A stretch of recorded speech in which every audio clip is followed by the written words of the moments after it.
எல்லாருக்கும் வணக்கம். Welcome back to my channel. நீங்கள் ஒரு ஸ்மால் பிஸ்னஸ் ரன் பண்ணிகிட்ருக்கீங்களா? Homemade food, tailoring, crafts, baking, jewellery reselling, cloth reselling ஏதாவது ஒரு பிஸ்னஸ் ஸ்டார்ட் பண்ணியிருக்கீங்க. ஆனால் ஆர்டர்ஸ் வரலை. டெய்லி வாட்ஸ்அப்பில் ஸ்டேட்டஸ் போடுறீங்க, இன்ஸ்டாகிராமில் போஸ்ட் போடுறீங்க, ஃப்ரெண்ட்ஸ் அண்ட் ஃபேமிலிக்கு ஷேர் பண்ணுறீங்க. ஆனால் ஆர்டர்ஸ் மட்டும் வர மாட்டேங்குது. இன்றைக்கி இந்த வீடியோவில் நான் 7 இம்பார்ட்டண்ட் ரீசன் உங்களுக்கு ஏன் ஆர்டர்ஸ் வரலை அப்படின்ற 7 இம்பார்ட்டண்ட் ரீசன்ஸ் பற்றி தான் பேச போகிறேன். இந்த ரீசனில் அட்லீஸ்ட் 1 or 2 ரீசன் கண்டிப்பாக உங்கள் பிஸ்னஸில் இருக்கும். வீடியோவோட எண்டில் இம்பார்ட்டண்ட்டான டிப்ஸ் ஷேர் பண்ணியிருக்கேன், அதையும் மிஸ் பண்ணாமல் பாருங்கள். உங்களுக்கு ஏன் ஆர்டர்ஸ் வரலை அப்படின்றதுக்கான first reason, people don't know you exist. நிறைய பேர் பிஸ்னஸ் ஸ்டார்ட் பண்ணிடுவாங்க, அது கூடவே ப்ராடக்ட் எல்லாமே ரெடி பண்ணிடுவாங்க. ஆனால் மார்க்கெட்டிங் பண்ண மாட்டாங்க. உங்களுக்கு ஒரு விஷயம் தெரியுமா? பெஸ்ட் ப்ராடக்டாக இருந்தாலுமே கஸ்டமர்ஸ்க்கு அதை பற்றி தெரியலனா சேல்ஸ் ஆகாது. ஃபார் எக்ஸாம்பிள், நீங்கள் வேர்ல்ட்லே பெஸ்ட்டு கேக் பேக் பண்ணுறீங்கன்னு வச்சுக்கலாம். ஆனால் அதை பற்றி ஒரு 20 பேருக்கு தான் தெரிஞ்சிருந்தால் ஆர்டர்ஸ் எப்படி வரும்? டெய்லி விசிபிலிட்டி ரொம்பவே முக்கியம். WhatsApp status, Facebook groups, Instagram reels, customer reviews, இந்த மாதிரி டெய்லி உங்கள் பிஸ்னஸை பற்றி நீங்கள் பேசணும். இப்போ உங்ககிட்ட ஒரு கொஷின் கேட்குறேன். ஒரு நாளில் எத்தனை பேர் உங்கள் பிஸ்னஸை பார்க்குறாங்க? அதை கொஞ்சம் யோசிச்சு பாருங்கள். ஃபார் எக்ஸாம்பிள், இப்போ உங்களோட இன்ஸ்டாகிராம் ரீல்ஸே ஒரு 10 to 20 வியூஸ் தான் போயிருக்குன்னா அதுலேருந்து உங்களுக்கு எவ்வளோ ஆர்டர்ஸ் வரப்போகுது? மேபி 1 or 2, அது கூட பை லக் தான். பட் 20 மெம்பர்ஸும் உங்கள்கிட்ட பர்ச்சேஸ் பண்ணுவாங்களா அப்படின்னு கேட்டிங்கன்னா கண்டிப்பாக கிடையாது. ஸோ விசிபிலிட்டி ஹையாக இருந்தால் தான் நமக்கு ரெகுலராக ஆர்டர்ஸ் கிடைச்சிட்டே இருக்கும். Second reason, customer don't trust you. நிறைய கஸ்டமர்ஸ் ஃபஸ்ட் டைம் ஆர்டர் பண்ணுறதுக்கு பயப்படுவாங்க. எஸ்பெஷலி ஹோம் பிஸ்னஸ் கிட்ட ஆர்டர் பண்ணோன்னா இப்போல்லாம் நிறைய பேர் பயப்படுறாங்க. அவங்க மைண்டில் ஃபஸ்ட்டு வர கொஷின் என்னென்னா, ஆன்லைனில் பேமெண்ட் பண்ண அப்புறம் ப்ராடக்ட் வரலன்னா என்ன பண்ணுறது? நான் ஜுவல்லரி சேல்ஸ் பண்ணிகிட்ருக்கேன். என்கிட்டே நிறைய ஃபர்ஸ்ட் டைம் பர்ச்சேஸ் பண்ணுற கஸ்டமர்ஸ், சிஸ்டர் நான் ஆன்லைனில் பேமெண்ட் பண்ணிட்ட பிறகு ப்ராடக்ட் வரலன்னா என்ன பண்ணுறது? உங்களை எப்படி நம்புறது? அப்படின்னு நிறைய பேர் கேட்டிருக்காங்க. அதனால தான் ஃபஸ்ட்டு நம்ம ட்ரஸ்ட்டை பில்ட் பண்ணணும். ட்ரஸ்ட்டை பில்ட் பண்ண என்ன செய்யணும்? உங்களோட பேஜில் கஸ்டமர் ரிவ்யூஸை போஸ்ட் பண்ணுங்கள். ப்ராடக்டோட ஃபோட்டோஸை காமிங்க. லைக் ஒரிஜினல் ஃபோட்டோஸை போஸ்ட் பண்ணுங்கள். உங்களுக்கு வந்த ஆர்டர்ஸை நீங்கள் பேக் பண்ணும்போது அதை வீடியோவாக எடுத்து போஸ்ட் பண்ணுங்கள். லைக் பிஹைண்ட் த சீன்ஸ் அப்படின்னு ஷேர் பண்ணுங்கள். உங்கள் மேலே ட்ரஸ்ட் க்ரியேட் ஆச்சுன்னா ஆட்டோமேட்டிக்காக சேல்ஸ் இன்க்ரீஸ் ஆகிட்டே இருக்கும். ட்ரஸ்ட் இல்லைன்னா சேல்ஸ் கண்டிப்பாக நடக்காது. Third reason, your product photos R week. இது ஹோம் பிஸ்னஸ் பண்ணுறவங்க கிட்ட ரொம்பவே காமன். உங்களோட ப்ராடக்ட் ரொம்ப நல்லா இருக்கும், ஆனால் அந்த ஃபோட்டோஸ் அந்தளவுக்கு நல்லா இருக்காது. கஸ்டமர்ஸ் எப்போவுமே உங்கள் ப்ராடக்டை ஃபர்ஸ்ட் பர்ச்சேஸ் பண்ண மாட்டாங்க. நீங்கள் உங்கள் ப்ராடக்டை பற்றி சொல்லும் போது ஃபோட்டோ இருந்தால் ஷேர் பண்ணுங்கள் அப்படின்னு தான் கேட்பாங்க. ஸோ ஃபோட்டோ கிளியராக அட்ராக்டிவாக இல்லைன்னா உங்களுக்கு சேல்ஸ் கண்டிப்பாக நடக்காது. எப்போவுமே நீங்கள் உங்கள் ப்ராடக்டை ஃபோட்டோ எடுக்கும் போது நேச்சுரல் லைட்டை யூஸ் பண்ணுங்கள். பேக்ரவுண்ட் க்ளீனாக இருக்கிற மாதிரி பார்த்துக்கங்க. பின்னாடி நிறைய பொருளெல்லாம் வச்சுட்டு நீங்கள் உங்கள் ப்ராடக்டை ஃபோட்டோ எடுக்கும்போது அது அந்த அளவுக்கு அட்ராக்டிவாக இருக்காது. உங்களோட ப்ராடக்டை மல்டிபிள் ஆங்கிள்ஸில் காமிங்க. ஸ்ட்ரைட்டாக ஒரு ஃபோட்டோ எடுத்துகிட்டு நீங்கள் ஷேர் பண்ணுறதுக்கும், multiple angles like right side, left side, அப்படி நீங்கள் எல்லா ஆங்கிள்லையும் ஃபோட்டோ எடுத்து ஷேர் பண்ணும்போது கஸ்டமருக்கு ஒரு ஐடியா வரும். லைக் இந்த ப்ராடக்ட் எல்லா ஆங்கிள்ஸ்லையும் எப்படி இருக்குது அப்படின்னு அவங்க தெரிஞ்சுப்பாங்க. ஃபார் எக்ஸாம்பிள், இப்போ நீங்கள் ஒரு கேக் பிஸ்னஸ் பண்ணிகிட்ருக்கீங்கன்னா கஸ்டமருக்கு நீங்கள் ஃபோட்டோ ஷேர் பண்ணும்போது அந்த பிக்சரை பார்த்த உடனே அவங்க இம்ப்ரெஸ் ஆகணும். லைக் ரொம்பவே நல்லா இருக்குது, இவங்கக்கிட்ட நம்ம கேக் ஆர்டர் ப்ளேஸ் பண்ணலான்னு அவங்களுக்கு தோணணும். ஃபோட்டோவே கிளியராக இல்லை, லைட்டிங் ப்ராப்பராக இல்லை, ரொம்ப டார்க்காக இருக்குது அப்படின்னா அவங்களுக்கு இது கிளியராக தெரியல, இவங்கக்கிட்ட ஆர்டர் ப்ளேஸ் பண்ணலாமா வேண்டாமா, இவங்க அந்தளவுக்கு ப்ரொஃபஷ்னலாக பண்ணி கொடுக்க மாட்டாங்க போல இருக்குது, இவங்க ரொம்ப பிகினிங் ஸ்டேஜஸில் இருப்பாங்க போல இருக்குன்னு இப்படி நிறைய டவுட்ஸ் அவங்க மைண்டில் வர ஆரம்பிச்சிடும். ரீசெண்டாக நம்ம நிறைய இப்போ பார்த்துட்ருக்கோம். லைக் ஹோம் பிஸ்னஸ் பண்ணுறவங்க நிறைய பேர் இருக்காங்க. ஸோ நமக்கு ஹெவி காம்படிஷன் இருக்கும் போது நம்மக்கிட்ட இல்லைன்னா டக்குன்னு இன்னொருத்தர்கிட்ட ஆர்டர் கொடுத்துட்டு அவங்க போயிடுவாங்க. ஸோ எப்போவுமே கஸ்டமர் நம்மக்கிட்ட என்கொயரி பண்ணுறாங்கன்னா அதை நம்ம ஆர்டராக கன்வெர்ட் பண்ண ட்ரை பண்ணணும். நம்மளோட ப்ராடக்ட் இமேஜ் வந்து இதில் ரொம்பவே இம்பார்ட்டண்ட்டான ரோல் வந்து ப்ளே பண்ணும். ஸோ ப்ராடக்ட்டோட பிக்சர் எப்போவுமே க்ளீனாக, பிரைட்டாக, க்ளீன் பேக்ரவுண்டோட எடுக்க ட்ரை பண்ணுங்கள். Fourth reason, customer don't understand the value. நிறைய பிஸ்னஸ் ஓனர்ஸ் பார்த்தீங்கன்னா ப்ராடக்ட்டோட ப்ரைஸ் மட்டும் சொல்லிட்டு சும்மா இருப்பாங்க. ஸோ இப்போ ஃபார் எக்ஸாம்பிள் நீங்கள் வந்து ஒரு ஹோம்மேட் பிக்கல் சேல் பண்ணுறீங்கன்னா, இந்த பிக்கல் எவ்வளோ லைக் கஸ்டமர் வந்து ப்ரைஸ் ப்ளீஸ்ன்னு கேட்கும்போது நீங்கள் ஜஸ்ட் ஒரு 250 அப்படின்னு சொல்லிட்டு சும்மா ஆயிடுவீங்க. ஆனால் கஸ்டமருக்கு ஏன் அது 250ன்னு தெரியணும். இப்போ நம்ம ஒரு கடையில் போய் வாங்குறோன்னா அதை விட காஸ்ட் கம்மியில் கிடைக்குது. இவங்க கிட்ட ஜாஸ்தி சொல்கிறாங்க. ஏன் அந்த 250ன்னு அவங்களுக்கு ஃபஸ்ட்டு புரியணும். அதை நம்ம தான் புரிய வைக்கணும். லைக் நீங்கள் வந்து 215 ப்ரைஸ் சொன்னதுமே அதோட ஃபீச்சர்ஸை எக்ஸ்பிளைன் பண்ணுங்கள். லைக் இது வந்து homemade, no preservative, fresh ingredients போடுறீங்கன்னா அதை பற்றி சொல்லுங்கள். நீங்கள் எந்த மெத்தடில் பண்ணுறீங்க, லைக் இது வந்து ட்ரெடிஷ்னல் மெத்தடில் பண்ணுறீங்கன்னா ட்ரெடிஷ்னல் ரெசிபி அப்படின்னு சொல்லி அதோட பெனிஃபிட்ஸ் எல்லாம் எக்ஸ்பிளைன் பண்ணும்போது அப்போ தான் கஸ்டமர்ஸ்க்கு ஓகே இதில் இவ்வளோ வேலை இருக்குது அப்போனா நம்ம பே பண்ணி வாங்குறதுல தப்பில்லை அப்படின்னு ஆர்டர் கொடுக்க ஆரம்பிப்பாங்க. ஜஸ்ட் நீங்கள் ப்ரைஸை மட்டும் சொல்லிவிட்டு சும்மா இருந்துட்டிங்கன்னா வேறு யார்கிட்டயாச்சும் கம்மிக்கு கிடைக்கிற இடத்துல அவங்க வாங்கிப்பாங்க. எப்போவுமே ஃபீச்சர்ஸை மட்டும் சொல்லாதீங்க. அதோட பெனிஃபிட்ஸை நீங்கள் வந்து எக்ஸ்பிளைன் பண்ணுங்கள். அப்போ தான் உங்களோட ஆர்டர்ஸ் இன்க்ரீஸ் ஆகும்.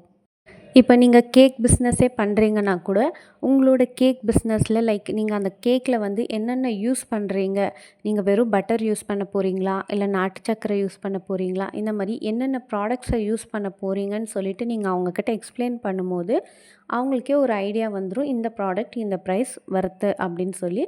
ஸோ எப்போவுமே அந்த ப்ராடக்டோட பெனிஃபிட்ஸை எக்ஸ்பிளைன் பண்ண பழகுங்க. Fifth reason, you are posting but not selling. Homemade பிஸ்னஸஸில் நிறைய பேர் இந்த மிஸ்டேக்ஸ் தான் பண்ணுறீங்க. லைக் டெய்லி வந்து கோட்ஸ் போஸ்ட் பண்ணுறீங்க, டெய்லி குட் மார்னிங் மெசேஜஸை போஸ்ட் பண்ணுறீங்க. ஆனால் உங்களோட பிஸ்னஸ் கண்டென்ட் பார்த்திங்கன்னா ரொம்பவே கம்மியாக தான் போஸ்ட் பண்ணுறீங்க. ஒரு ப்ராடக்ட் பற்றி நீங்கள் போஸ்ட் பண்ணும்போது கஸ்டமர்ஸ்க்கு வந்து அது கிளியராக தெரியணும்.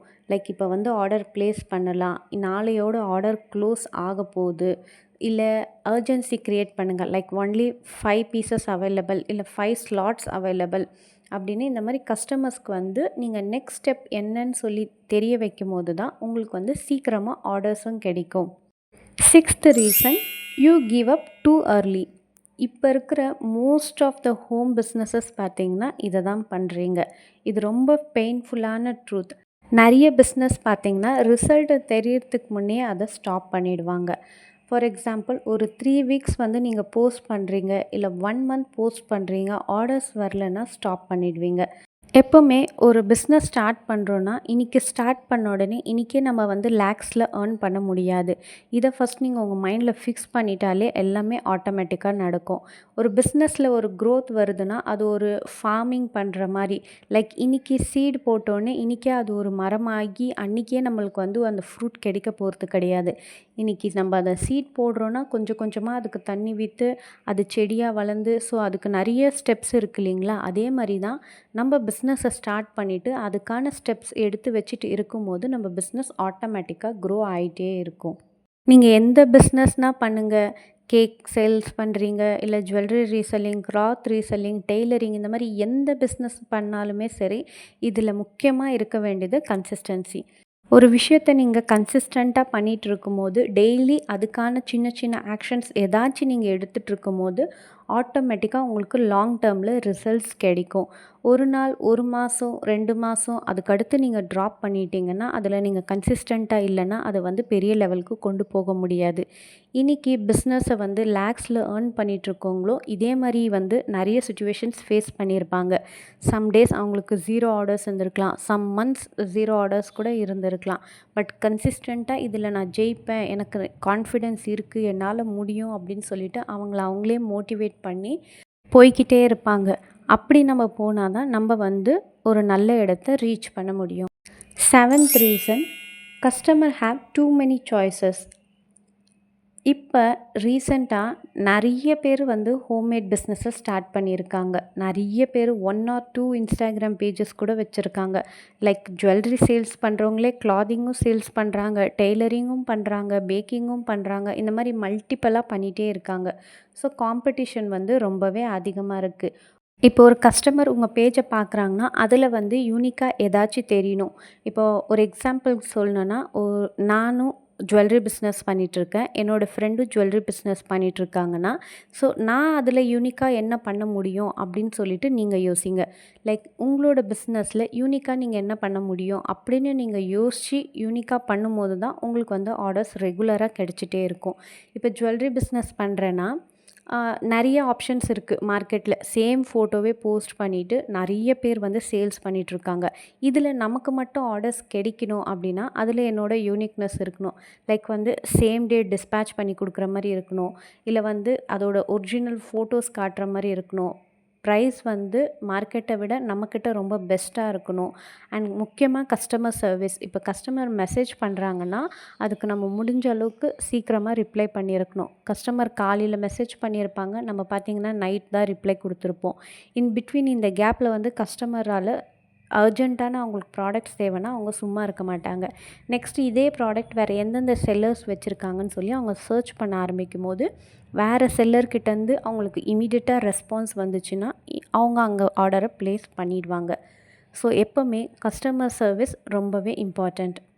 கஸ்டமர் உங்ககிட்ட ஒரு ப்ராடக்ட் வாங்குறாங்கன்னா, அவங்க ஏன் நம்மக்கிட்ட பர்ச்சேஸ் பண்ணுறாங்க அப்படின்றதுக்கு ஏதாச்சும் ஒரு யூனிக்னெஸ்ஸை நீங்கள் க்ரியேட் பண்ணால் மட்டும்தான் உங்களுக்கு வந்து ரெகுலராக ஆர்டர்ஸ் கிடைச்சிட்டே இருக்கும். இந்த 7 ரீசன்னால தான் ரெகுலராக உங்களுக்கு வந்து ஆர்டர்ஸ் கிடைக்கிறதில்ல. ஸோ இன்னும் நிறைய ரீசன்ஸ் இருக்குது. நான் இப்போ வந்து ஜஸ்ட் ஒரு இம்பார்ட்டண்ட்டான 7 ரீசன்ஸ் மட்டும்தான் இந்த வீடியோவில் எக்ஸ்பிளைன் பண்ணியிருக்கேன். சரி, இப்போ வாங்க அந்த முக்கியமான டிப் என்னன்னு சொல்லி பார்க்கலாம். இப்போ நான் சொல்ல போகிற டிப் தான் கேம் சேஞ்சர். டெய்லி நீங்கள் வந்து ப்ராடக்டை சேல் பண்ணுறதுக்காக ஃபோக்கஸ் பண்ணாதீங்க. உங்கள் ஃபோக்கஸ் எதில் இருக்கணும்னா, சால்விங் த ப்ராப்ளம்ஸில் இருக்கணும். ஃபார் எக்ஸாம்பிள், இப்போ நீங்கள் ஒரு கேக் பிஸ்னஸ் பண்ணிகிட்ருக்கீங்க.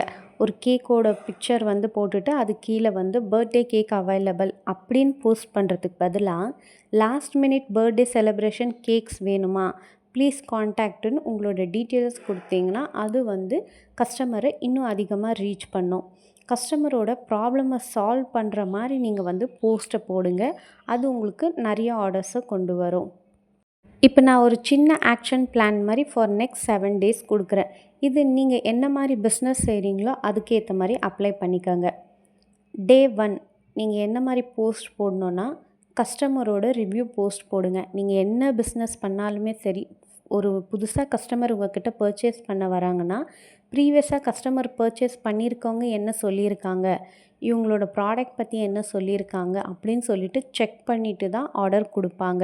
நம்மளே ஏதாச்சும் ஒரு வெப்சைட்டில் ஆர்டர் ப்ளேஸ் பண்ணுறோன்னா கூட ரிவ்யூஸை பார்க்காம ஆர்டர் ப்ளேஸ் பண்ண மாட்டோம்.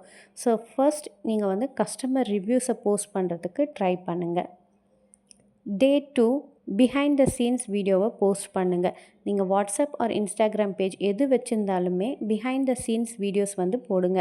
லைக் நீங்கள் ஆர்டர் எப்படி பேக் பண்ணுறீங்க, இல்லை எப்படி பேக் பண்ணுறீங்க, டெய்லரிங்காக இருந்தால் எப்படி ஸ்டிச் பண்ணுறீங்க, இந்த மாதிரி ஏதாச்சும் பிஹைண்ட் த சீன்ஸ் வந்து சின்ன சின்ன ஷார்ட் ரீல்ஸ் மாதிரி போடுறதுக்கு ட்ரை பண்ணுங்கள். டே 3 ப்ராடக்ட் பெனிஃபிட்ஸை பற்றி போஸ்ட் பண்ணுங்கள். உங்கள்கிட்ட ஆர்டர் ப்ளேஸ் பண்ணுறதால கஸ்டமர்ஸ்க்கு என்ன பெனிஃபிட் கிடைக்கும், இல்லை உங்களோட ப்ராடக்டோட பெனிஃபிட் என்ன அப்படின்னு டீட்டெயில்டாக போஸ்ட் கொடுங்க. டே 4 ஃப்ரீக்வெண்ட்லி ஆஸ்க்ட் கொஷின்ஸை பற்றி போஸ்ட் பண்ணுங்கள். லைக் உங்கள்கிட்ட எப்படி ஆர்டர் ப்ளேஸ் பண்ணுறது, நிறைய கஸ்டமர்ஸ் கேட்ட டவுட்ஸை வந்து நீங்கள் அதில் எக்ஸ்பிளைன் பண்ணலாம்.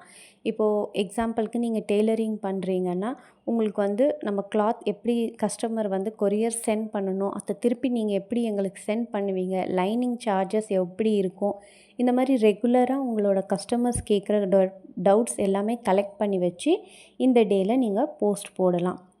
டே 5 வந்து அதே மாதிரி கஸ்டமர் ரிவ்யூஸை எகெயின் போஸ்ட் பண்ணுங்கள். கஸ்டமர் ரிவ்யூஸை வந்து முடிஞ்ச அளவுக்கு டெய்லி உங்கள் பேஜஸில் போஸ்ட் பண்ணிகிட்டே வாங்க.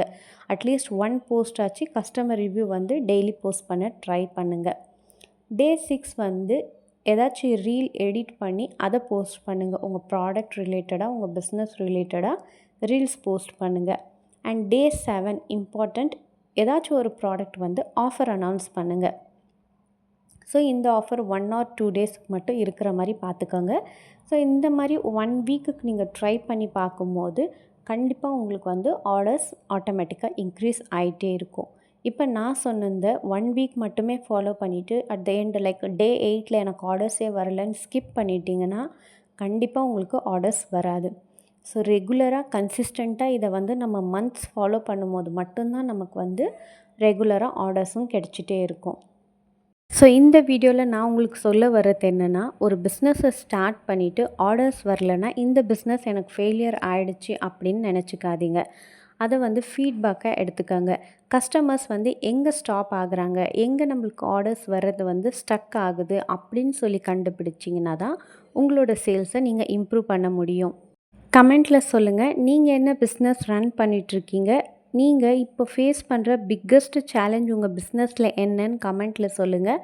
கண்டிப்பாக அதுக்கு முடிஞ்ச அளவுக்கு நான் ஹெல்ப்ஃபுல்லான டிப்ஸ் அப்கமிங் வீடியோஸில் போஸ்ட் பண்ண ட்ரை பண்ணுறேன். இந்த வீடியோ யூஸ்ஃபுல்லாக இருந்துச்சுன்னா லைக் பண்ணுங்கள். உங்களோட ஃப்ரெண்ட்ஸ் அண்ட் ஃபேமிலியில் யாராச்சும் பிஸ்னஸ் ஸ்டார்ட் பண்ணி ஆர்டர்ஸ் வரலன்னு கவலைப்படுறாங்கன்னா இந்த வீடியோவை அவங்களுக்கு ஷேர் பண்ணுங்கள். இன்னும் இந்த மாதிரி யூஸ்ஃபுல்லான வீடியோஸ்க்கு நம்ம சேனலை சப்ஸ்கிரைப் பண்ண மறந்துடாதீங்க. வீடியோவை கடைசி வரைக்கும் பார்த்ததுக்கு நன்றி.